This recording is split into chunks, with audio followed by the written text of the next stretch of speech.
শুরু করছি আজকের গল্প শরদিন্দু বন্দ্যোপাধ্যায়ের লেখা রুম নাম্বার 2। নিরুপমা হোটেলের ম্যানেজার হরিশচন্দ্র হোর ঘুম ভেঙেই ঘড়ি দেখলেন 6:30। তিনি ধর্মর করে বিছানায় উঠে বসলেন। আজ বেজায় দেরি হয়ে গেছে। তিনি ডাকলেন, গুণধর। তকমা উর্দি পরা সর্দার খানসামা গুণধর এসে দাঁড়ালো। শীর্ণকান্তি, অত্যন্ত কর্মকুশল চৌকস লোক। হোটেলের প্রত্যেকটি খুঁটিনাটির প্রতি নজর আছে।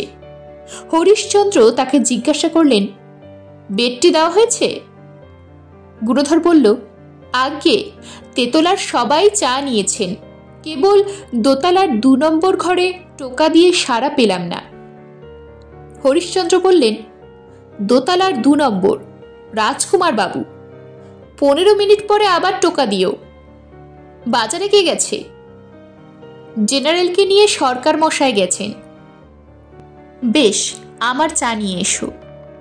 হরিশচন্দ্র উঠে কক্ষ সংলগ্ন বাথরুমে প্রবেশ করলেন। রাসবিহারী অ্যাভিনিউ ও গড়িয়াহাটার চৌমাথা থেকে অনতি দূরে নিরুপমা হোটেল। দেশি হোটেল হলেও তার ভাবভঙ্গি একটু বিলিতি ঘেঁষা। চাকরেরা খানসামার মতো তকমা উর্দি পরে। সদর দরজার সামনে সকাল বিকেল জেনারেলের মতো সাজ পোশাক পরা দারোয়ান দাঁড়িয়ে থাকে এবং যোগ্য ব্যক্তিকে সেলাম করে। 3 তলা বাড়ির প্রত্যেক তলায় 8খানি ঘর। নিচের তলায় ম্যানেজারের 2টি ঘর, বাসকক্ষ ও অফিস, টেবিল চেয়ার দিয়ে সাজানো ডাইনিং রুম, রান্নাঘর, বাবুর্চিখানা, চাকরদের ঘর, স্টোর রুম ইত্যাদি।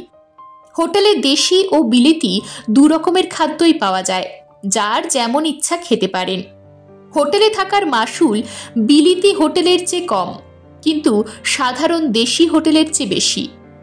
ছোট হোটেল, তাই অধিকাংশ সময় পূর্ণ থাকে। উচ্চ মধ্যবিত্ত শ্রেণীর অতিথি এখানে আসেন। আধ ঘন্টা পরে হরিশচন্দ্র বাথরুম থেকে বিলিতি পোশাক পরে বেরুলেন। দোহারা প্রকৃতির লোক, তাই কোট প্যান্ট পরলে বেশ মানায়। বয়স আন্দাজ 45। চোখের দৃষ্টিতে অভিজ্ঞতা এবং সংসার বুদ্ধি পরিস্ফুট। টেবিলের ওপর চা এবং প্রাতরাশ সাজিয়ে গুণধর দাঁড়িয়েছিল। হরিশচন্দ্র খেতে বসলেন। চা, টোস্ট, মাখন ও 2টি অর্ধসিদ্ধ ডিম। আহারের সময় হরিশচন্দ্র কথা বলেন না। 5 মিনিটের মধ্যে প্রাতরাশ শেষ করে মুখ মুছতে মুছতে বললেন, রাজকুমার বাবুর খবর আর নিয়েছিলে? গুণধর বললে, আজ্ঞে, এবারও সাড়া পাওয়া গেল না। হরিশচন্দ্র ভ্রুকুটি করলেন, তারপর উঠে অফিস ঘরে গেলেন। দেরাজ থেকে চাবির গোছা নিয়ে পকেটে ফেললেন। চলো দেখি। ফাল্গুন মাস হলেও 7টার সময় বেলা বেড়েছে কলকাতায়। রান্নাঘরে, ডাইনিং রুমে ঝি চাকরের কর্মতৎপরতা। 8টার সময় অতিথিদের ব্রেকফাস্ট দিতে হবে। সিঁড়িতে উঠতে উঠতে হরিশচন্দ্র পশ্চাৎবর্তী গুণধরকে জিজ্ঞেস করলেন, কাল রাত্রিরে রাজকুমার বাবু ঘরে ছিলেন তো? গুণধর বলল, আগে ছিলেন। রাত্রি 9:45টার সময় আমি নিজের হাতে তাকে ডিনার পৌঁছে দিয়েছি। রাত্রিরে সদর দরজা কখন বন্ধ হয়েছিল? আপনি ফিরলেন 11টার সময়, তারপর আমি সদর বন্ধ করেছি। দোতলায় 1 সারিতে 8টি ঘর, সামনে টানা বারান্দা। সিঁড়ির মুখেই ঘরের নম্বর আরম্ভ হয়েছে। সব দরজা ভেজানো। হরিশচন্দ্র 2 নম্বরের ঘরের সামনে দাঁড়িয়ে একটু কড়াভাবে টোকা দিলেন। কেউ সাড়া দিল না। হরিশচন্দ্র তখন ডাক দিলেন, রাজকুমার বাবু। এবারেও সাড়া এলো না। হরিশচন্দ্র আরও গলা চড়িয়ে ডাকলেন, রাজকুমার বাবু। তবু সাড়া নেই। হরিশচন্দ্র তখন দোরের হ্যান্ডেল ঘোরালেন, কিন্তু হ্যান্ডেল ঘুরল না। দোরে ইয়েল তালা লাগানো, চাবি না ঘোরালে বাইরে থেকে দোর খুলবে না। হরিশচন্দ্র পকেট থেকে চাবির গোছা বার করলেন। এই সময় 2 নম্বর ঘরের 2 দিক থেকে দরজা খুলে 2টি মুন্ডু উকি মারল। 1 নম্বর থেকে যিনি উকি মারলেন তিনি একটি বর্ষীয়সী মহিলা। জিজ্ঞাসা করলেন, কি হয়েছে? 3 নম্বর ঘর থেকে গলা বাড়িয়েছিলেন মধ্যবয়স্ক একটি পুরুষ। বললেন, ম্যানেজার বাবু, আমার জ্বর হয়েছে, শিগগির একজন ডাক্তার ডেকে পাঠান। মহিলাটি বেরিয়ে এলেন, বললেন, আমি ডাক্তার। তিনি হরিশ্চন্দ্রকে পেরিয়ে 3 নম্বর ঘরের সামনে গেলেন। 3 নম্বরের অধিবাসী সচিতোষ সান্যাল আরক্ত চক্ষু বিস্ফারিত করে একবার ডাক্তারের পানে তাকালেন, তারপর দরজা থেকে সরে গিয়ে বললেন, আসুন। হরিশ্চন্দ্র গোছা থেকে চাবি বেছে নিয়ে তালায় পরালেন। দরজা একটু ফাঁক করে ভেতরে দেখলেন। কিছুক্ষণ স্থির হয়ে দাঁড়িয়ে রইলেন, তারপর দরজা টেনে আবার বন্ধ করে দিলেন। বারান্দায় কেউ নেই।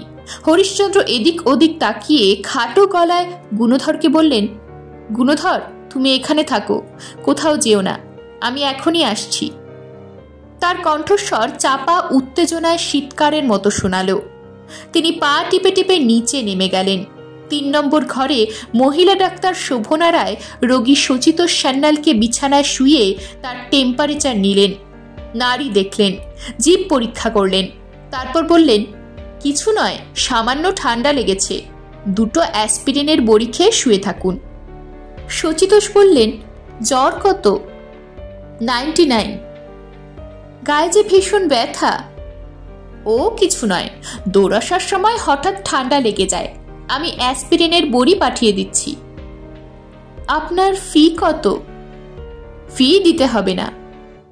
3 নম্বর থেকে বেরিয়ে শোভনা রায় দেখলেন গুণধর 2 নম্বরের সামনে দাঁড়িয়ে আছে।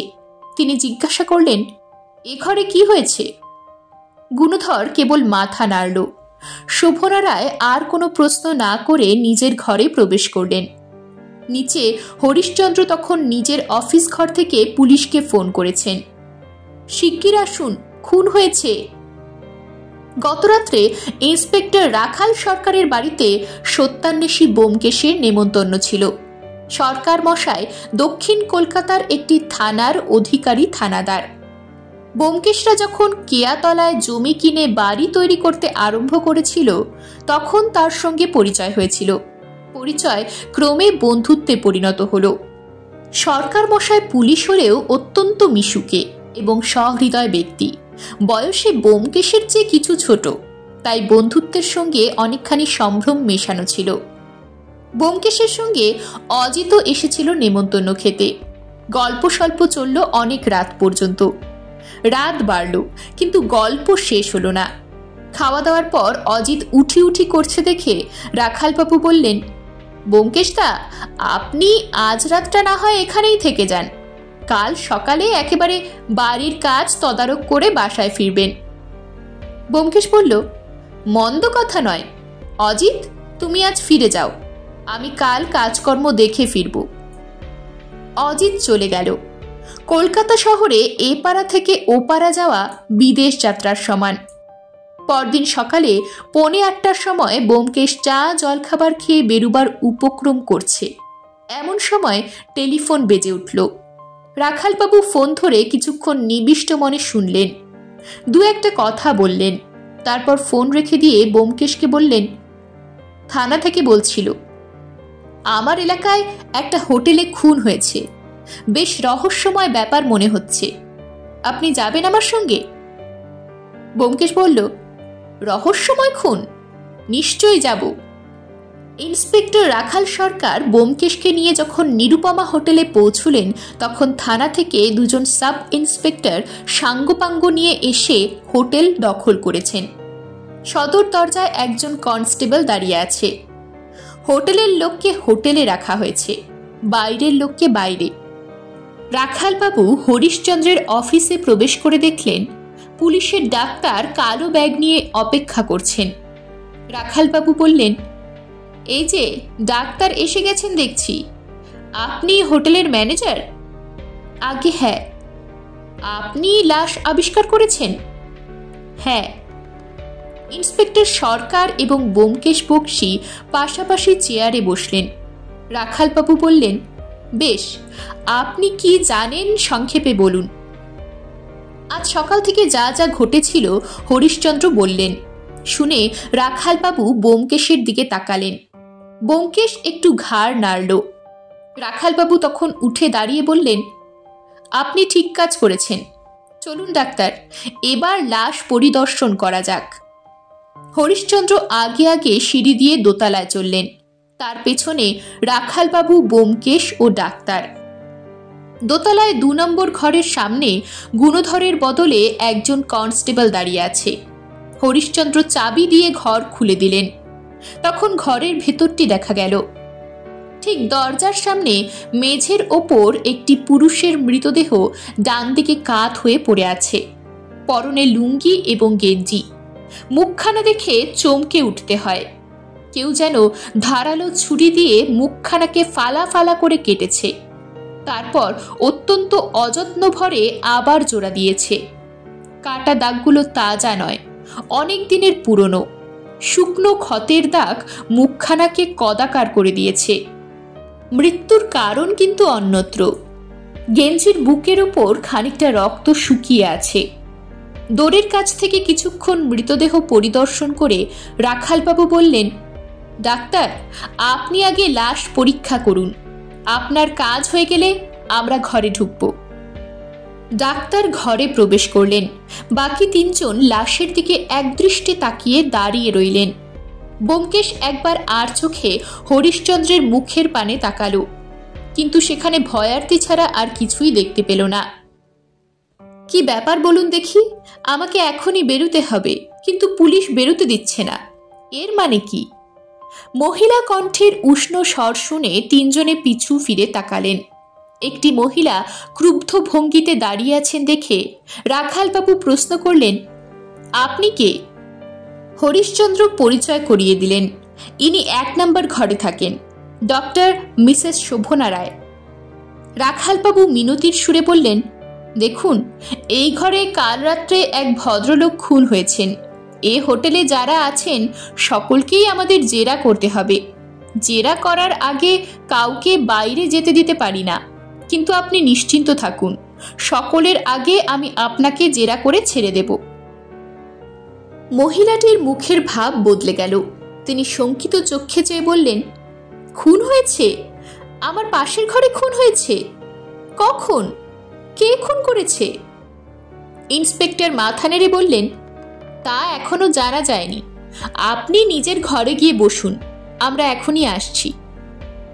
মহিলাটি একটু ইতস্তত করলেন, একবার 2 নম্বর ঘরের দিকে উকি মারলেন, তারপর নিজের ঘরে গিয়ে দরজা ভেজিয়ে দিলেন। ইতিমধ্যে সাব ইন্সপেক্টর 2 জন উপস্থিত হয়েছিল। রাখালবাবু তাদের বললেন, তোমরা একজন তেতলায়, একজন দোতলায় যত অতিথি আছেন সকলের নাম ধাম ঠিকানা নিয়ে নাও। কাল রাত্রে কে কোথায় ছিল খবর নাও।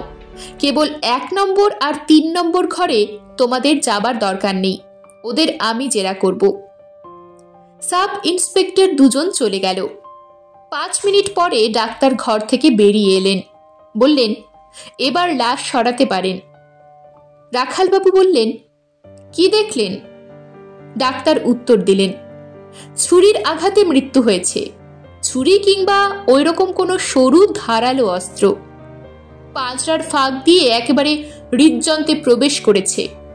এ পেশাদার খুনির কাজ। ওই একটি বই ক্ষতচিহ্ন নেই, প্রথমবারেই মর্মস্থানে পৌঁছেছে। মৃত্যুর সময় অটোপসি না করে নিশ্চিতভাবে বলা শক্ত, সম্ভবত কাল রাত্রি 9টা থেকে 12টার মধ্যে।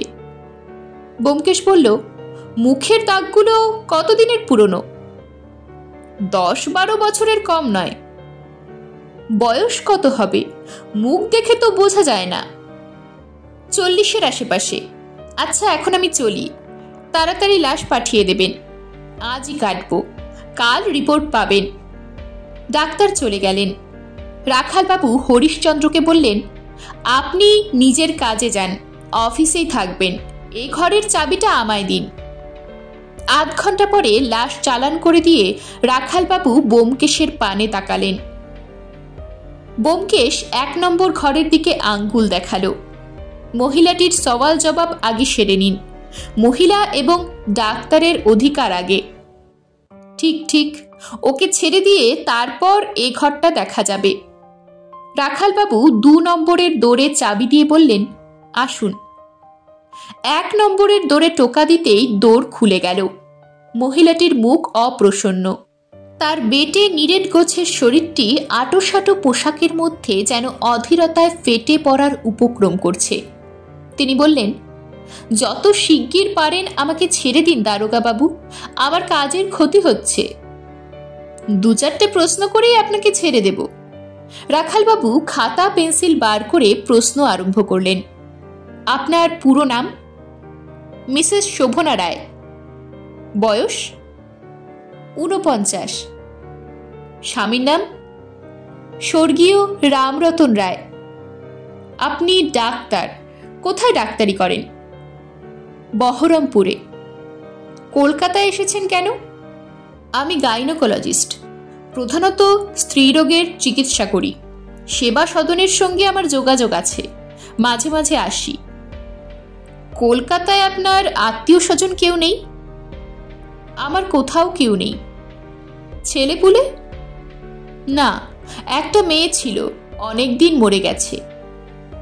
মিসেস রায়ের মুখ ক্ষণেকের জন্য কঠিন হয়ে উঠল, তারপর আবার স্বাভাবিক হল। মহিলাটির মুখখানি সুশ্রী নয়, কঠিন হলে আরো কুশ্রী দেখায়। কলকাতায় যখন আসেন এখানেই ওঠেন? হ্যাঁ, এখানে উঠলে সুবিধে হয়। এবার কবে এসেছেন? পরশু। কাল রাত্রে পাশের ঘরে রাজকুমার বসু নামে এক ভদ্রলোক খুন হয়েছেন, তাকে আপনি চিনতেন? না, কখনো নাম শুনিনি। আগে কখনো দেখেননি? পাশাপাশি ঘরে ছিলেন তাই জিজ্ঞাসা করছি আর কি। না, ও মুখ দেখলে মনে থাকতো। কাল রাত্রি 8টার পরে আপনি কোথায় ছিলেন? 8টার সময় আমি সেবা সদন থেকে ফিরে আসি। ঘরে এসে হাত মুখ ধুয়ে কাপড় চোপড় বদলে নিচে ডাইনিং রুমে খেতে গেলুম। 9টার আগেই ঘরে ফিরে এলুম, তারপর আর ঘর থেকে বেরোইনি। রাত্রে কিছু জানতে পেরেছিলেন? আমি 9:15টার সময় শুয়ে পড়েছিলুম, কিন্তু বারবার ঘুমের বিঘ্ন হচ্ছিল। পাশের ঘরের শব্দে চটকা ভেঙে যাচ্ছিল। পাশের ঘরে শব্দ হচ্ছিল? ঘরে শব্দ হচ্ছিল কিনা শুনতে পাইনি, কিন্তু ঘরের দরজা বারবার খুলছিল আর বন্ধ হচ্ছিল। রাত্রি তখন কত? ঘড়ি দেখিনি, আন্দাজ 9:30 থেকে 10টার মধ্যে। আপনি কিছু করলেন? কি করব, হোটেলে অনেক অবিবেচক লোক আসে, তারা পরের সুবিধা অসুবিধা বোঝে না। আজ সকালে কখন জানতে পারলেন? খুন হয়েছে আপনার কাছে জানলাম।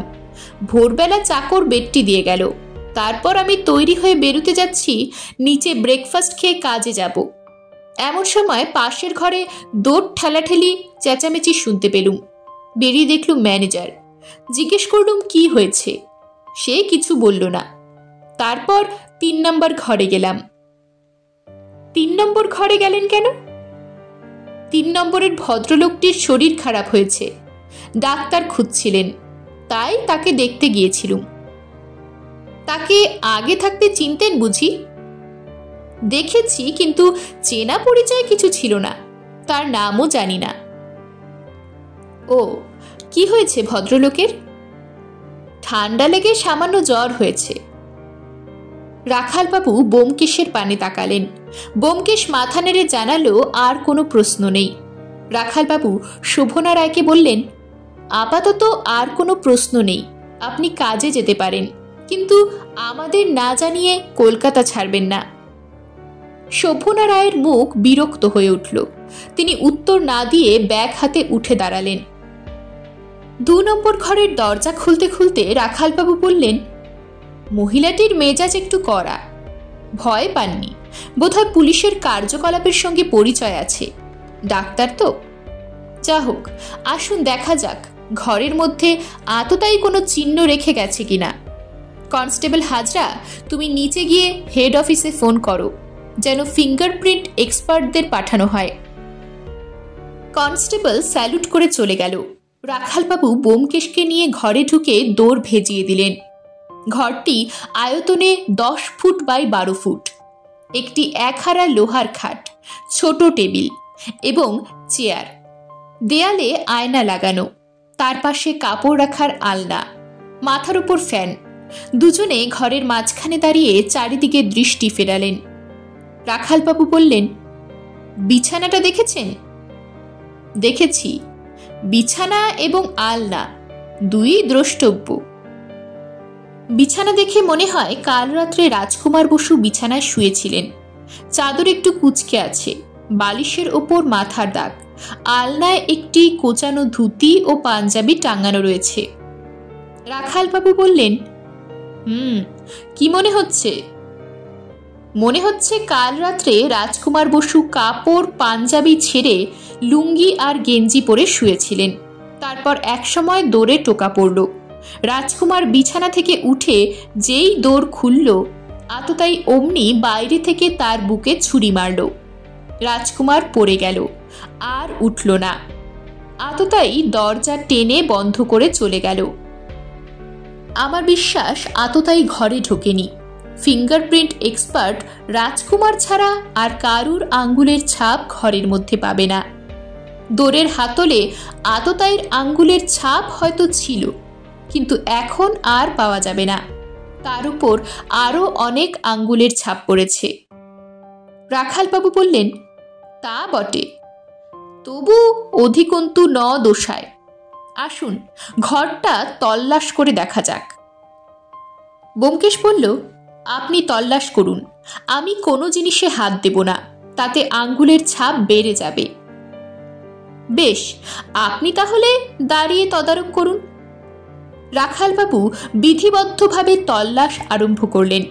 টেবিলের দেরাজ, পাঞ্জাবির পকেট, বিছানার তোশকের নিচে সর্বত্র অনুসন্ধান করলেন, কিন্তু কিচ্ছু পেলেন না। অবশেষে খাটের তলা থেকে তিনি একটা সুটকেস টেনে বার করলেন। মৃতের এই একটিমাত্র মাল ঘরে আছে, আর কিচ্ছু নেই। সুটকেসের গায়ে চাবি লাগানো ছিল। রাখালবাবু ডালা তুললেন। দেখা গেল 2 সেট জামা কাপড় রয়েছে। কাপড়ের নিচে এক গোছা 10 টাকার নোট আর একটি ডায়েরির আকারের ছোট বাঁধানো খাতা। খাতাটি সরিয়ে রেখে রাখালবাবু প্রথমে 10 টাকার নোটগুলি গুনলেন। 120খানা নোট, অর্থাৎ ঠিক 1200 টাকা। তিনি নোটগুলি নিজের পকেটে রাখতে রাখতে বললেন, দেখা যাচ্ছে যে খুন করেছে তার টাকার লোভ নেই। তিনি খাতাটি তুলে নিলেন। খাতার নাম পৃষ্ঠায় নাম লেখা রয়েছে, সুকান্ত সোম। রাখালবাবু ব্যোমকেশের পানে তাকালেন। ব্যোমকেশ বলল, রাজকুমার নামটা তাহলে মেকি, কিন্তু সুকান্ত সোম যেন কোথায় শুনেছি। মাথার মধ্যে একটা ঘন্টি বাজছে। আপনি শোনেননি? মনে পড়ছে না। রাখালবাবু খাতার পাতা উল্টাতে লাগলেন। প্রত্যেক পাতার মাথায় একটি শহরের নাম, যেমন কাশী, কলকাতা, কটক। শহরের নিচে কয়েকটি নাম ও ঠিকানা, সম্ভবস্থলে টেলিফোন নাম্বার। কলকাতার পাতায় 4টি নাম লেখা আছে, যার প্রত্যেক নামের পাশে একটি টাকার অঙ্ক, যথা Mohanlal Kundu, 117D, Panapukur lane, Shyamakanta Lahiri, 500, 30/1 lake colony, Jagabandhu পাত্র, 400, 56 রাম ভাদুরী লেন, লতিকা চৌধুরী, 300, 17 গান্ধী পার্ক। খাতাখানা ব্যোমকেশের হাতে দিয়ে রাখালবাবু বললেন, দেখুন যদি কিছু হদিশ পান। ব্যোমকেশ খাতাখানা মন দিয়ে পরীক্ষা করে বলল, আমার সন্দেহ হচ্ছে লোকটার পেশা ছিল ব্ল্যাকমেল করা। অন্য পেশা কি সম্ভব নয়? যেমন ধরুন বিমার দালাল। অসম্ভব বলছি না, কিন্তু বিমার দালালকে কেউ খুন করে না, তারা ছদ্মনামেও ঘুরে বেড়ায় না। তাহলে আপনি মনে করেন রাজকুমার বসু যাদের ব্ল্যাকমেল করছিল তাদের মধ্যে কেউ তাকে খুন করেছে। কলকাতার ফিরিস্তিতে যাদের নাম আছে তাদের সওয়াল করলে কতকটা আন্দাজ করা যাবে। চলুন এবার 3 নম্বর মক্কেলের সঙ্গে দেখা করা যাক। চলুন। 3 নম্বর ঘরে সচিতোষ সান্যাল বিছানায় চিত হয়ে শুয়েছিলেন। পদশব্দ শুনে ঘাড় তুললেন। বললেন, কে? রাখালবাবু সংক্ষেপে বললেন, পুলিশ। সচিতোষবাবু উঠে বসলেন, চক্ষু গোল করে বললেন, পুলিশ? কি চাই? রাখালবাবু বললেন, আপনাকে 2-4টে প্রশ্ন করতে চাই। জানেন বোধ হয় পাশের 2 নম্বর ঘরে খুন হয়েছে। সচিতোষবাবু মুহূর্তকাল নির্বাক হয়ে আঁতকে উঠলেন। খুন হয়েছে? কে খুন হয়েছে? 3 নম্বর ঘরটি আয়তনে এবং আসবাবপত্রে অন্য 2টি ঘরের অনুরূপ।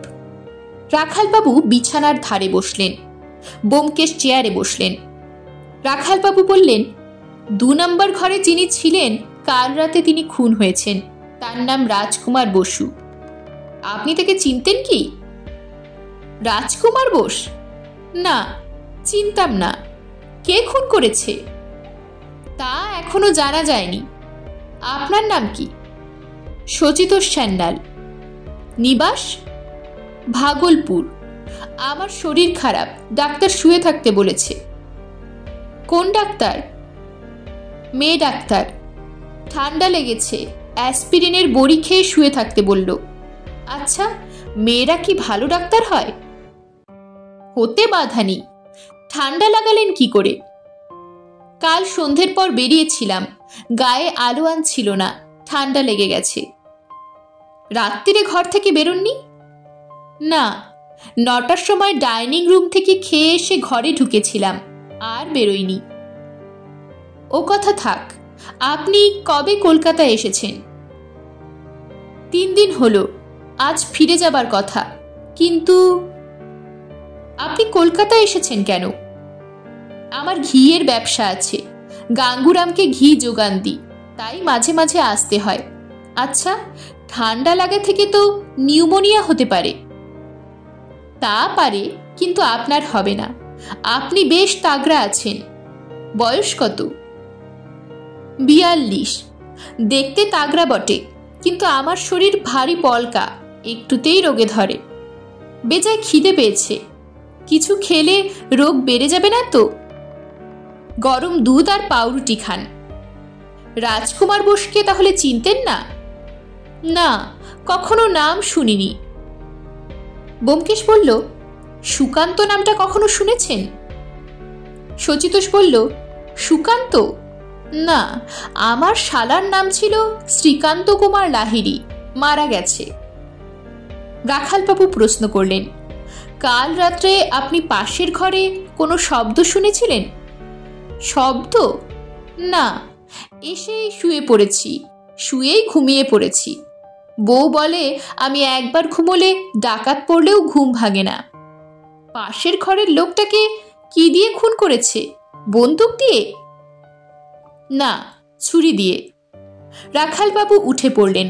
আপনি পুলিশকে খবর না দিয়ে কলকাতা ছেড়ে যাবেন না। চলুন ব্যোমকেশদা। নিচে অফিস ঘরে হরিশচন্দ্র জুবুথুবু ভাবে বসেছিলেন। ব্যোমকেশদের দেখে উঠে দাঁড়ালেন, কুণ্ঠিত প্রশ্ন করলেন, কি হলো?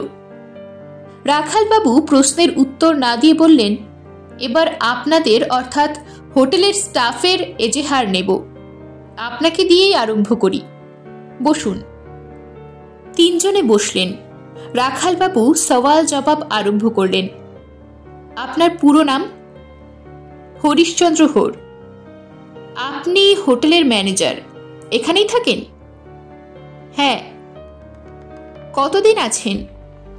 8 বছর। মৃত রাজকুমার বোস সম্বন্ধে কি জানেন বলুন। হরিশচন্দ্র মোটা খাতা বার করে খুললেন। রাজকুমার বসু, ঠিকানা আদমপুর, পাটনা। গত 5 বছর ধরে তিনি বছরে 2 বার এখানে আসতেন, 2-3 দিন থাকতেন, হোটেল থেকে বেরুতেন না। এই অফিসে এসে 3-4 জন বন্ধুকে টেলিফোন করতেন, তারা এসে সন্ধ্যের পর তার সঙ্গে দেখা করতেন। এর বেশি আমি কিছু জানি না। এবার তিনি কবে এসেছিলেন? পরশু। টেলিফোন করেছিলেন? পরশু রাত্রে এলেন, সে রাত্রে টেলিফোন করেননি, কাল সকালে করেছিলেন। রাজকুমার বাবু যখন আসতেন ওই 2 নম্বর ঘরেই থাকতেন? না, যখন যে ঘর খালি থাকতো সেই ঘরে থাকতেন। রাজকুমার বাবু কি কাজ করতেন আপনি জানেন? আগে না। আপনি কাল রাত্রে নিশ্চয়ই হোটেলেই ছিলেন? আগে। হরিশ্চন্দ্র একটু ইতস্তত করে বললেন, ঘন্টা 2 জন্য একবার বেরিয়েছিলাম। আমি হোটেলেই থাকি বটে, কিন্তু আমার পরিবার বাইরে ভাড়া বাড়িতে থাকে। মাঝে মাঝে তাদের দেখতে যাই। কাল রাত্রে অতিথিরা খেতে বসবার পর আমি বেরিয়েছিলাম। তারপর 11টা নাগাদ ফিরে আসি।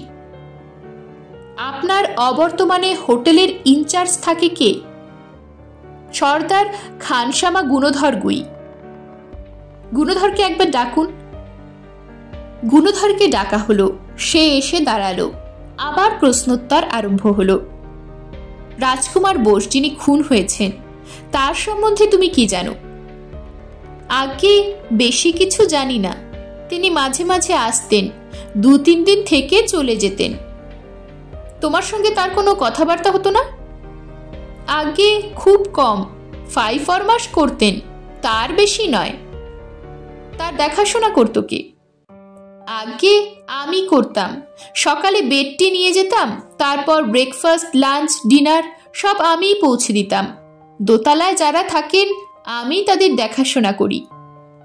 তেতলায় দেখাশোনা করে। ও, তাহলে রাজকুমার বাবু ডাইনিং রুমে খেতে নামতেন না? আগে না। কাল তুমি তাকে শেষবার কখন দেখেছ? রাত্রি 9:15টার সময় তাকে ডিনার দিতে গিয়েছিলাম। তারপর 9টার সময় এটো বাসনকোসন আনতে গিয়েছিলাম। তখন তিনি বেঁচে ছিলেন। বুঝলাম, কিন্তু তিনি ডাইনিং রুমে যেতেন না কেন বলতে পারো?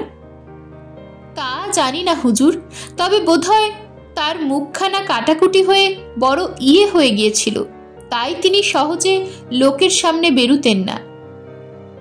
তা হতে পারে, কিন্তু তার কাছে লোক আসতো? তা আসতো হুজুর। কাল কে কে এসেছিল তুমি জানো? আমি জানি না, জেনারেল সিং বলতে পারে। জেনারেল সিং? আগে আমাদের দারোয়ান, তার নাম রামপ্রীত সিং। সবাই তাকে জেনারেল সিং বলে ডাকে। ডাকো জেনারেল সিংকে। ভোজপুরে জোয়ান রামপ্রীত সিং এসে গোড়ালিতে গোড়ালি ঠেকিয়ে সেলুট করল।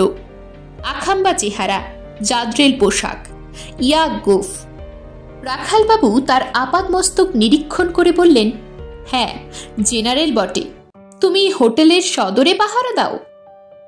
রামপ্রীত বলল, জি, সকালে 9টা থেকে 12টা, বিকেলে 5টা থেকে 10টা আমার ডিউটি। হোটেলে যারা অতিথিদের সঙ্গে দেখা করতে আসে তাদের নাম ধাম তুমি লিখে রাখো? জি না, সেরকম হুকুম নেই। যারা ভালো সাজ পোশাক পরে আসে তাদের স্যালুট করি। যারা অতিথির রুম নাম্বার জানতে চায় তাদের রুম নাম্বার বলি। কাউকে আটকাও না? জি, ভালো জামা কাপড় পরা থাকলে আটকাই না।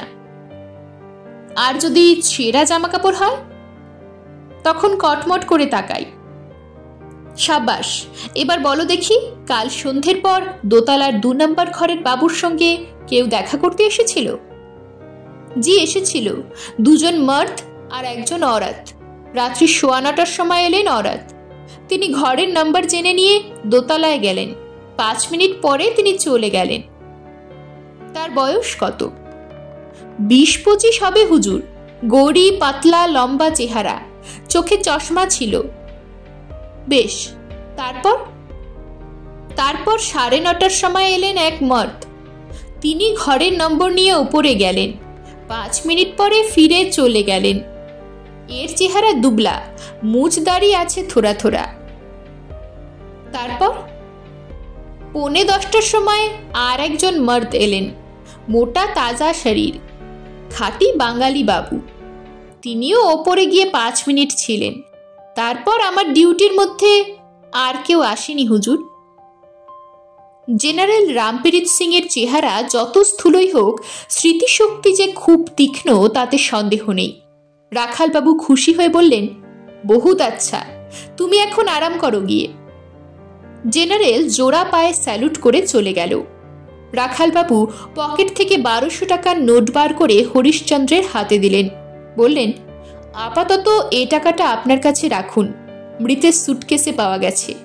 টাকার জন্যে একটা রসিদ দিন। ঘরে একটি লোহার সিন্দুক ছিল। হরিশ্চন্দ্র নোটগুলি সিন্দুকে রেখে রসিদ লিখে দিলেন। ব্যোমকেশ ভুরু কুঁচকে বসে রইল। ইতিমধ্যে সাব ইন্সপেক্টর দুজন নেমে এসে দাঁড়িয়েছিল। রাখালবাবু তাদের প্রশ্ন করলেন, কি হলো? একটি সাব ইন্সপেক্টর বলল, আমি তেতলায় গিয়েছিলাম, সকলের নাম ধাম লিখে নিয়েছি। সকলেই বলল 9টার পর ডিনার খেয়ে তারা ঘরে ফিরে এসেছিল, আর ঘর থেকে বেরোয়নি। তাদের কথা সত্যি কিনা যাচাই করেছিলে? কি করে যাচাই করব? প্রত্যেকের আলাদা ঘর। তবে একটা প্রমাণ আছে, রাতে খাওয়া দাওয়ার পালা শেষ হলে একটা চাকর তেতলার সিঁড়ির সামনে শোয়, তাকে ডিঙিয়ে সিঁড়ি দিয়ে নামা সম্ভব নয়। আমি চাকরটাকে জিজ্ঞেস করেছি, সে বলল রাত্রি 10:30টার সময় সে শুতে গিয়েছিল, তারপর আর কেউ সিঁড়ি দিয়ে নিচে নামেনি। বেশ, আর তুমি? দ্বিতীয় সাব ইন্সপেক্টর বলল, দোতলাতেও একই অবস্থা, সকলের নাম ঠিকানা লিখে নিয়েছি। দোতলার সিঁড়ির মুখে যে চাকরটা শোয় সে বলল 11:15টার সময় সে শুতে গিয়েছিল, তারপর আর কেউ ঘর থেকে বেরোয়নি। রাখালবাবু ম্যানেজারকে জিজ্ঞাসা করলেন, রাত্রিরে চাকর সিঁড়ির মুখে শোয় কেন? ম্যানেজার বললেন, রাত্রে যদি কোনো অতিথির কিছু দরকার হয় তাই এই ব্যবস্থা। বুঝলাম। রাখালবাবু ঘড়ি দেখলেন, 12টা বেজে গেছে। তিনি ব্যোমকেশকে বললেন, এখানকার কাজ আপাতত এই পর্যন্ত, চলুন এবার বেরিয়ে পড়া যাক, রাস্তায় কোথাও খেয়ে নেওয়া যাবে। ভাগ্যক্রমে 4 জন মক্কেলের বাড়ি কাছাকাছির মধ্যেই, বেশি ঘোরাঘুরি করতে হবে না। আপনার বাড়ি ফিরতে দেরি হয়ে গেল। ব্যোমকেশ বলল, কোনো ক্ষতি নেই, আমি অজিতকে টেলিফোন করে দিচ্ছি। সে টেলিফোন তুলে নিল। হরিশ্চন্দ্র বললেন, যদি আপত্তি না থাকে এখানেই আপনাদের সকালের আহারের ব্যবস্থা করি।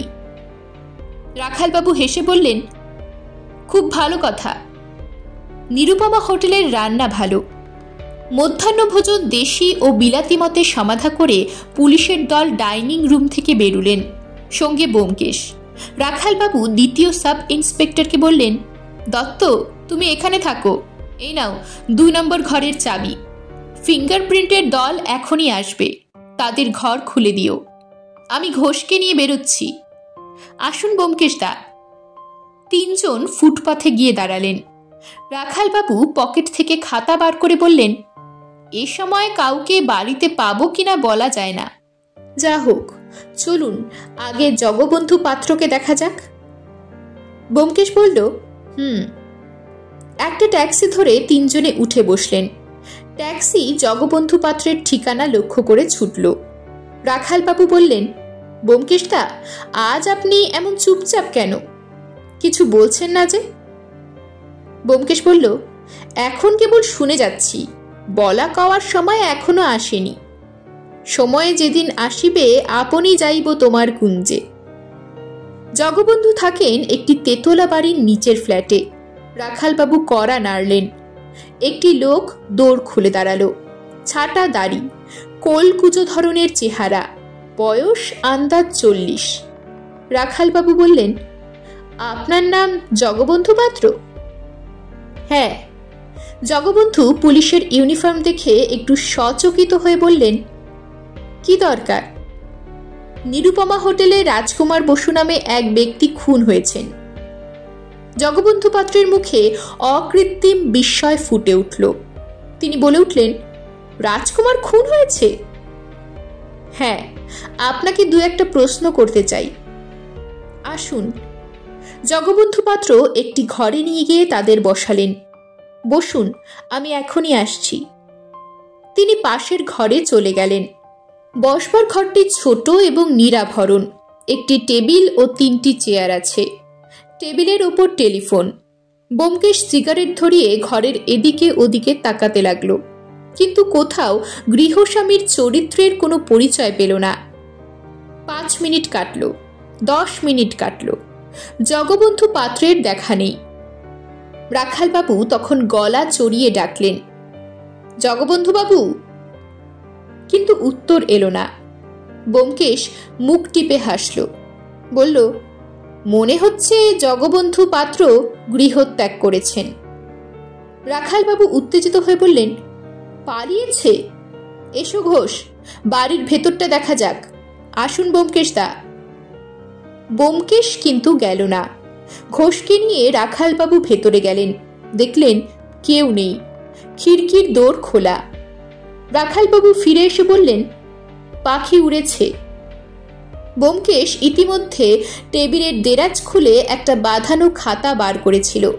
তার পাতা উল্টাতে উল্টাতে বললেন, লোকটা বোধহয় ঘোড়দৌড়ের টাউট ছিল। তাই নাকি? কিন্তু পালালো কেন? নিশ্চয়ই গুরুতর গলদ আছে, শুধু ঘোড়দৌড় হলে পালাতো না। রাখালবাবু থানায় ফোন করলেন, পলাতকের বর্ণনা দিলেন, আরও লোক ডেকে পাঠালেন। তারপর ফোন নামিয়ে বললেন, ঘোষ তুমি এখানে থাকো, আমরা অন্য কাজে যাচ্ছি। এখনই থানা থেকে আরও লোক এসে পড়বে। বাড়ি তন্ন তন্ন করে তল্লাশি করো, আঙ্গুলের ছাপ নিশ্চয়ই পাবে। তৎক্ষণাৎ হেড অফিসে পাঠিয়ে দেবে। লোকটা বোধহয় দাগী আসামি। জগবন্ধু পাত্রের বাসা থেকে বেরিয়ে রাখালবাবু ব্যোমকেশকে জিজ্ঞাসা করলেন, কি মনে হয় জগবন্ধু পাত্রই আমাদের আসামি? ব্যোমকেশ একটু চুপ করে থেকে বলল, বলা যায় না। লোকটা রাজকুমারের মৃত্যুর সংবাদ শুনে চমকে উঠেছিল, তবে অভিনয় হতে পারে। অতঃপর মোহনলাল কুণ্ডুর বাসায় গিয়ে জানা গেল কুণ্ডুমশাই কলকাতায় নেই, সস্ত্রীক কাশী গিয়েছেন। কবে ফিরবেন ঠিক নেই। সেখান থেকে তারা শ্যামাকান্ত লাহিড়ীর বাড়ি গেলেন, কিন্তু এখানেও নিরাশ হতে হলো। শ্যামাকান্ত বাড়ি নেই, অফিসে গেছেন। শ্যামাকান্ত পোর্ট কমিশনারের অফিসে বড় চাকরি করেন, এইটুকুই শুধু জানা গেল।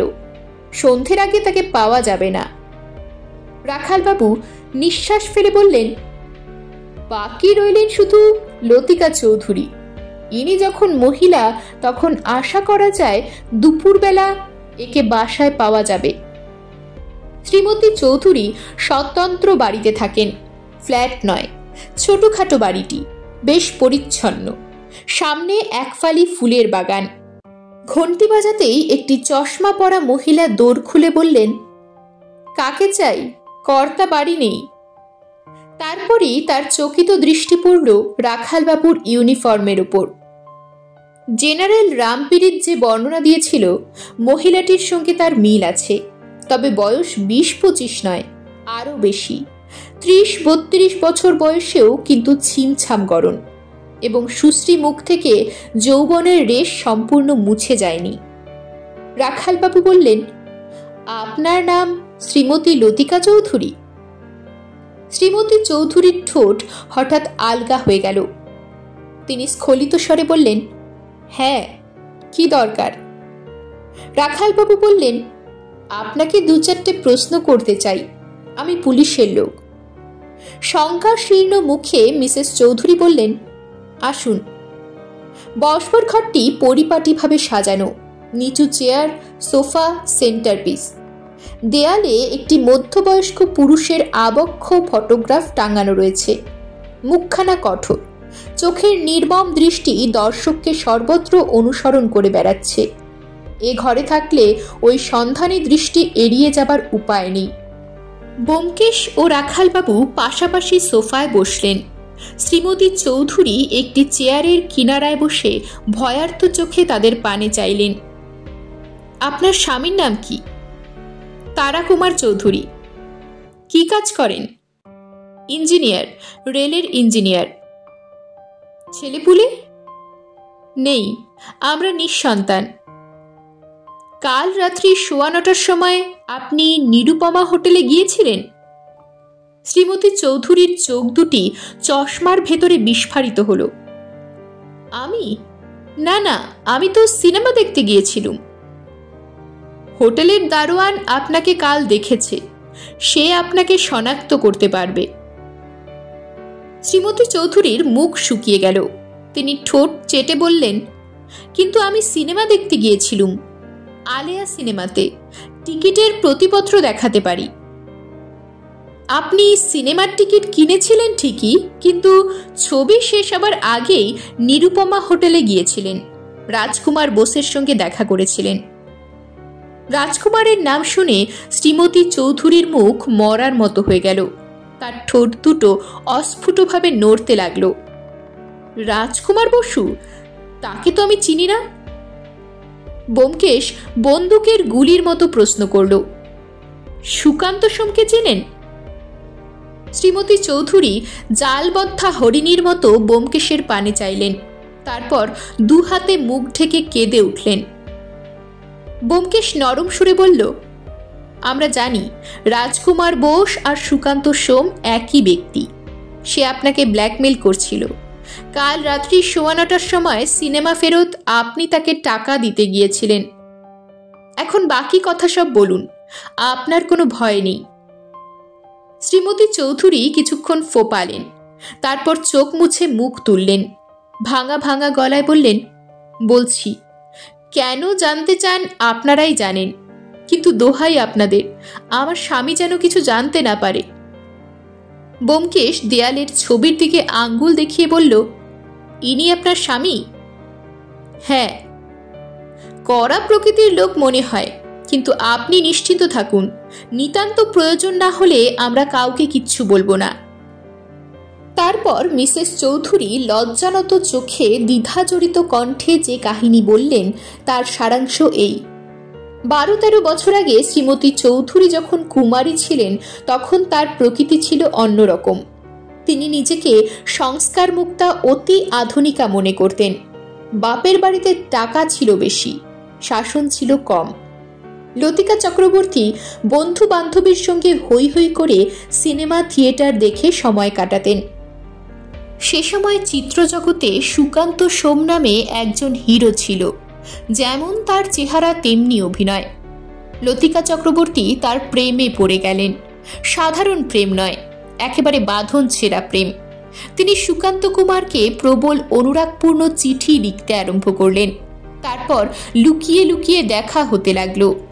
লতিকা সুকান্তকে বিয়ে করার জন্য ক্ষেপে উঠেছিলেন, কিন্তু একদিন জানতে পারলেন সুকান্তর ঘরে একটি স্ত্রী আছে। তার প্রেমে ভাটা পড়ল। তার বাবা বোধহয় কিছু সন্দেহ করেছিলেন, তিনি তাড়াতাড়ি মেয়ের বিয়ে দিয়ে দিলেন। তারপর 2 বছর কাটল। লতিকা দেবীর স্বামী লোকটি অতিশয় সজ্জন। বিয়ের পর লতিকা চৌধুরীর রোমাঞ্চের নেশা ছুটে গিয়েছিল। স্বামীকে তিনি প্রীতি ও শ্রদ্ধার চোখে দেখতে আরম্ভ করেছিলেন। সন্তানাদি না হলেও তাদের দাম্পত্য জীবন সুখের হয়ে উঠেছিল। একদিন কাগজে ভয়ঙ্কর খবর বেরুল, সুকান্ত নিজের স্ত্রীকে খুন করেছে। কেস আদালতে উঠল। আসামি অবশ্য খালাস পেয়ে গেল, কারণ সে আত্মরক্ষার্থে খুন করেছে। স্ত্রী ছুরি নিয়ে তাকে আক্রমণ করেছিল, তার মুখ এবং সর্বাঙ্গে কেটে ফালা ফালা করে দিয়েছিল। সে নিজের প্রাণ বাঁচাবার জন্যে স্ত্রীকে গলা টিপে মেরেছে। যতদিন মোকদ্দমা চলেছিল ততদিন লতিকা দেবী ভয়ে কাটা হয়েছিলেন, পাছে কোনো সূত্রে তার নামটা প্রকাশ হয়ে পড়ে। কিন্তু সাক্ষী বা আসামি কেউ তার নাম করল না। তখন তিনি নিশ্চিন্ত হলেন। অতঃপর 2-3 বছর নিরুপদ্রবে কেটে গেল। সুকান্তর সিনেমার কাজ শেষ হয়েছিল। ওরকম একটা মুখ নিয়ে সিনেমার হিরো সাজা যায় না। সে কোথায় নিরুদ্দেশ হয়েছিল। হঠাৎ একদিন সুকান্ত তার বিভৎস মুখ নিয়ে লতিকা দেবীর সঙ্গে দেখা করল। বলল, আমার টাকার দরকার, তোমাকে দিতে হবে। বেশি নয়, 6 মাস অন্তর 300 টাকা। তোমার পক্ষে অতি সামান্য। যদি না দাও, তুমি আমাকে যেসব চিঠি লিখেছিলে সেগুলি তোমার স্বামীকে দেখাবো। সেই থেকে শ্রীমতী চৌধুরী 6 মাস অন্তর 300 টাকা গুনছেন। 6 মাসে 300 টাকা তার গায়ে লাগে না, কিন্তু সদাই ভয়, পাছে স্বামী জানতে পারেন। কাল রাত্রে তিনি টাকা দিতে নিরুপমা হোটেলে গিয়েছিলেন। 2 নম্বর ঘরের দোরের বাইরে থেকে সুকান্ত সোমকে টাকা দিয়ে চলে এসেছিলেন। আর কিছু জানেন না। শ্রীমতীর কাহিনী শেষ হলে শ্রোতা দুজন কিছুক্ষণ নীরবে বসে রইলেন। তারপর ব্যোমকেশ নিঃশ্বাস ফেলে বলে উঠলেন, আচ্ছা, আজ আমরা যাই। একটা সুখবর দিয়ে যাই। কাল রাত্রি 9:15 থেকে 11টার মধ্যে সুকান্ত সোম ওরফে রাজকুমার বোস খুন হয়েছে। বাড়ি থেকে বেরিয়ে দুজনে ফুটপাতে এসে দাঁড়ালেন। রাখালবাবু বললেন, শ্রীমতীর আত্মকথা তো শুনলাম, কিন্তু খুনের হদিশ পাওয়া গেল না। ব্যোমকেশ বলল, একেবারে কিছুই পাওয়া যায়নি এমন কথা বলা যায় না। আজ যতগুলি লোকের এজেহার শুনেছি তাদের মধ্যে একজন একটা বেফাস কথা বলেছে, কিন্তু কে বলেছে মনে করতে পারছি না। কি বেফাস কথা সেইটাই মনে আসছে না। অনেক কথার মধ্যে ওই কথাটা মগ্ন চৈতন্যে ডুব মেরেছে। রাখালবাবু ঘড়ি দেখলেন, প্রায় 3টে বাজে। বললেন, আমি এখন থানায় ফিরব। আপনি? আমি একবার নতুন বাড়ির কাজকর্ম তদারক করে বাসায় ফিরব। কাল সকালে আবার দেখা হবে। ইতিমধ্যে যদি নতুন খবর কিছু পান দয়া করে টেলিফোন করবেন। 5টার পর বাসায় ফিরে ব্যোমকেশ 1 পেয়ালা চা খেলো। তারপর সিগারেট ধরিয়ে তক্তপোষের ওপর লম্বা হলো। অজিত বাড়ি নেই। 4:30টের সময় দোকানে গেছে। ব্যোমকেশ একলা একলা চোখ বুজে শুয়ে সিগারেট টানতে লাগলো। 6:30টার সময় সে ধর্মড়িয়ে উঠে বসল। সত্যবতী কি একটা কাজে ঘরে এসেছিল। চমকে উঠে বলল, কি হলো? ব্যোমকেশ উদ্ভাসিত মুখে বলল, মনে পড়েছে। কি মনে পড়ল? কাছে এসো, কানে কানে বলছি।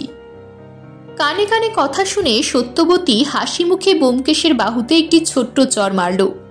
ব্যোমকেশ উঠে দাঁড়িয়ে বলল, আমাকে একবার বেরুতে হবে। আবার বেরোবে? কোথায় যাবে? কালকেতু খবরের কাগজের অফিসে 10 বছরের পুরনো কাগজের ফাইল দেখতে হবে। ফিরতে নিশ্চয়ই রাত করবে। জলখাবার খেয়ে যাও। দরকার নেই, পেটে নিরুপমা হোটেলের গদ আছে। পরদিন সকালবেলা ব্যোমকেশ রাখালবাবুকে টেলিফোন করল। তাজা খবর কিছু আছে নাকি? রাখালবাবু বললেন, সারা জাগানো কোনো খবর নেই। লাশ পরীক্ষা করে অপ্রত্যাশিত কোনো খবর পাওয়া যায়নি। মৃত্যুর সময় ডিনারের আন্দাজ 1.5 ঘন্টা পরে 2 নম্বর ঘরে রাজকুমার আর গুণধরের আঙ্গুলের ছাপ পাওয়া গেছে। শ্যামাকান্ত লাহিড়ীর বাসায় আবার গিয়েছিলাম। সে পরিষ্কার অস্বীকার করল। বলল, নিরুপমা হোটেলে যায়নি। জেনারেল রামপীড়িত কিন্তু তাকে শনাক্ত করেছে। শ্যামাকান্তকে অ্যারেস্ট করিনি, কিন্তু তার পেছনে লেজুর লাগিয়েছি।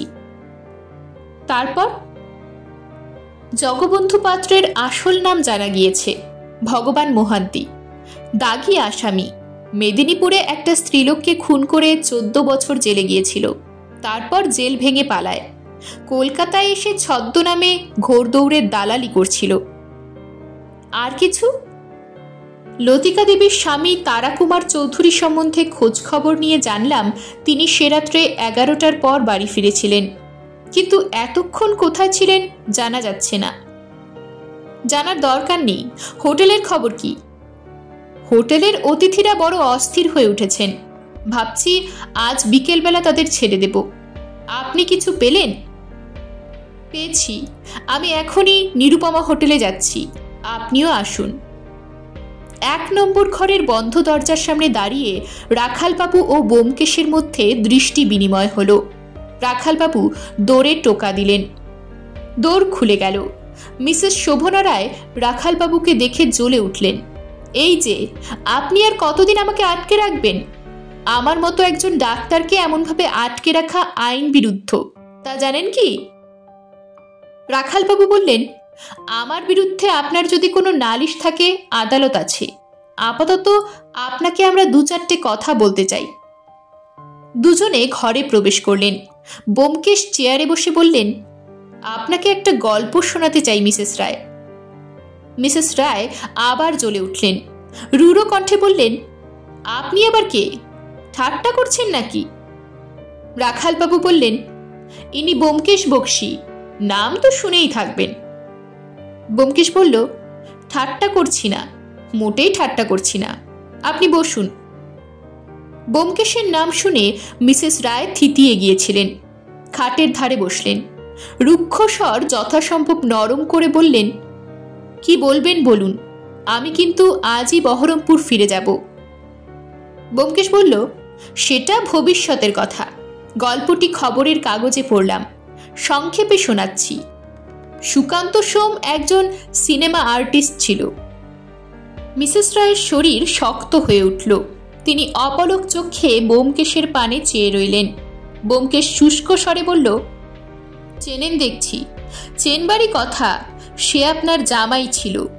সুকান্ত সোম সিনেমা করে খুব নাম করেছিল। আপনি তখন বর্ধমানে প্র্যাকটিস করতেন। বিধবা মানুষ, সংসারে কেবল একটি মেয়ে। বর্ধমানে সুকান্তর যাওয়া আসা ছিল। সে একদিন আপনার মেয়েটিকে ভুলিয়ে নিয়ে ইলোপ করল। সুকান্ত আপনার মেয়েকে লোভ দেখিয়েছিল, তাকে সিনেমার হিরোইন করবে। আপনি সুকান্তকে পছন্দ করতেন না, তাই ইলোপমেন্ট। একসঙ্গে কিছুদিন বাস করবার পর দুজনের প্রকৃত চরিত্র প্রকাশ হয়ে পড়ল। দুজনেরই মিলিটারি মেজাজ। ঝগড়া আরম্ভ হলো। ঝগড়ার প্রধান কারণ সুকান্ত আপনার মেয়েকে হিরোইন বানাতে পারেনি। একদিন ঝগড়া চরমে উঠল। আপনার মেয়ে ছুরি দিয়ে সুকান্তর মুখ কেটে ফালা ফালা করে দিল। সুকান্ত নিজের প্রাণ বাঁচাবার তাগিদে আপনার মেয়েকে গলা টিপে খুন করল। খুনের আসামি সুকান্ত 3 মাস পুলিশের হাসপাতালে রইল। সেখান থেকে তাকে যখন বিচারের জন্য আদালতে হাজির করা হলো, তখন তার বীভৎস মুখ দেখে জর্জ সাহেব পর্যন্ত চমকে গেলেন। জেলের হাসপাতালে প্লাস্টিক সার্জারির ব্যবস্থা নেই। সুকান্তর মুখের ঘা শুকিয়েছে বটে, কিন্তু সিনেমার হিরোর পার্ট করার মতো মুখ আর নেই। বিচার হলো। আপনি সুকান্তর বিরুদ্ধে সাক্ষী ছিলেন মিসেস রায়, কিন্তু তাকে ফাঁসি কাঠে ঝোলাতে পারলেন না। তার হাতে অস্ত্র ছিল না, আপনার মেয়ের হাতে অস্ত্র ছিল। আত্মরক্ষার অজুহাতে সুকান্ত ছাড়া পেয়ে গেল। মিসেস শোভনা রায় আগুন ভরা চোখে বললেন, মিছে কথা। ও আগে আমার মেয়েকে গলা টিপে মেরেছিল, তারপর নিজে নিজের মুখ ছুরি দিয়ে কেটেছিল। ব্যোমকেশ মাথা নেড়ে বলল, কথাটা বিশ্বাসযোগ্য নয়।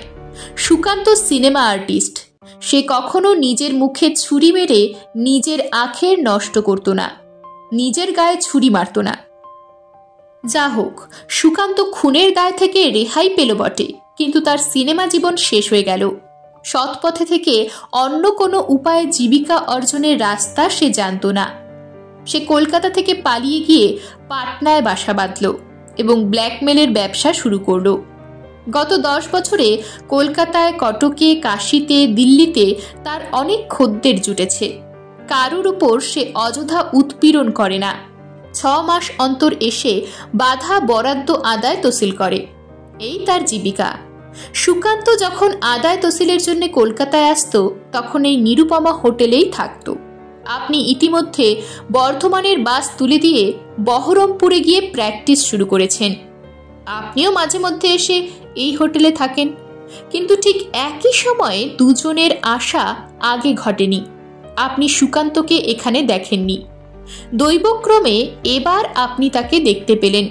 সে আপনার পাশের ঘরেই উঠেছে। সে বোধহয় আপনাকে দেখতে পায়নি, পেলে সাবধান হতো। আপনি তাকে পেলে খুন করবেন, এই ধরনের একটা ইচ্ছে আপনার মনে ছিল, কিন্তু 10 বছর সে আগুন ছাই চাপা পড়েছিল। এখন সুকান্তকে হাতের কাছে পেয়ে ছাই চাপা আগুন দাউ দাউ করে জ্বলে উঠল। আপনার মেয়েকে যে খুন করেছে, তাকে আপনি বেঁচে থাকতে দেবেন না। আপনার মেয়ে বোধহয় আপনার কাছ থেকেই তার উগ্র হিংস্র প্রকৃতি পেয়েছিল। সে রাত্রে ডিনার খেয়ে এসে আপনি নিজের ঘরে অপেক্ষা করে রইলেন। কিভাবে তাকে খুন করবেন তার প্ল্যান ঠিক করে ফেললেন। এখন শুধু শুভ মুহূর্তের অপেক্ষা। 9:15 থেকে সুকান্তর ঘরে লোক আসতে শুরু করলো। আপনি নিজের ঘরে ওত পেতে আছেন। 10টার সময় লোক আসা বন্ধ হলো। আপনি অস্ত্র হাতে নিয়ে বেরুলেন। দোতলার অন্য অতিথিরা দোর বন্ধ করে শুয়ে পড়েছে। যে চাকরটা সিঁড়ির সামনে শোয়, সে এখনো আসেনি। এই সুযোগ। আপনি 2 নম্বর দোরে টোকা দিলেন। সুকান্ত তখন শুয়ে পড়েছিল। সে উঠে দৌড় খুলল। আপনি সঙ্গে সঙ্গে তার বুকে অস্ত্রটা ঢুকিয়ে দিলেন। তারপর দৌড় টেনে বন্ধ করে নিজের ঘরে ফিরে এলেন। আপনার সঙ্গে যে রাজকুমার বোসের সম্বন্ধ আছে তা কেউ জানে না। আপনাকে কে সন্দেহ করতে পারে? বরং রাত্রে যারা রাজকুমারের সঙ্গে দেখা করতে এসেছিল, সন্দেহ পড়বে তাদের উপর। আপনি একটি ছোট্ট ভুল করেছিলেন। ইন্সপেক্টর যখন আপনাকে জেরা করেন, তখন আপনি বলেছিলেন রাজকুমারকে আপনি আগে কখনো দেখেননি। তারপরেই বললেন, ও মুখ দেখলে মনে থাকতো, রাজকুমারের মুখ যে মনে রাখার মতো তা আপনি জানলেন কি করে? ঘরের দিকে একবার উকি মেরেছিলেন বটে, কিন্তু তখন আমরা 3 জন দোরের সামনে দাঁড়িয়েছিলাম। রাজকুমারের মুখ আপনি দেখতে পাননি। এই বেফাস কথাটা যদি আপনি না বলতেন তাহলে 10 বছরের পুরনো খবরের কাগজের ফাইল দেখার কথা আমার মনে আসতো না। এই পর্যন্ত বলে ব্যোমকেশ চুপ করল। মিসেস রায় কামারের হাপড়ের গনগনে আগুনের মতো জ্বলতে লাগলেন। তারপর দাঁতে দাঁত চেপে বললেন, সব মিছে কথা। সুকান্ত আমার মেয়েকে খুন করেছিল, কিন্তু আমি তাকে খুন করিনি। কি দিয়ে খুন করব? আমার কাছে কি ছোড়াছুরি আছে? ব্যোমকেশ তার ডাক্তারি ব্যাগের দিকে আঙুল দেখিয়ে বলল, আছে, ওই ব্যাগের মধ্যে আছে। মিসেস রায়ের চোখ দুটো ঘোলাটে হয়ে গেল। না, নেই, এই দেখুন। ব্যাগ খুলে ক্ষিপ্র হস্তে তার ভেতর থেকে তিনি একটি কাঁচি বার করলেন। লম্বা লিকলিকে সার্জিক্যাল কাঁচি। তার 2টো ফলা আলাদা করা যায়। মিসেস রায় কাঁচির একটা ফলা খুলে নিয়ে নিজের বুকে বসিয়ে দিতে গেলেন, কিন্তু রাখালবাবু প্রস্তুত ছিলেন। তিনি বিদ্যুৎ বেগে মিসেস রায়ের মণিবন্ধ চেপে ধরলেন। মিসেস রায় উন্মত্ত কণ্ঠে চিৎকার করে উঠলেন, ছেড়ে দাও, ছেড়ে দাও। ব্যোমকেশ স্বস্তির নিঃশ্বাস ফেলে বললেন, যাক, অস্ত্রটাও পাওয়া গেছে। ওটা না পেলে মুশকিল হতো। এরকমই আরও সব গল্প পেতে চ্যানেলটিকে সাবস্ক্রাইব করে দেবেন। আর গল্পটি যদি ভালো লেগে থাকে তাহলে লাইক, শেয়ার আর কমেন্ট করে দেবেন।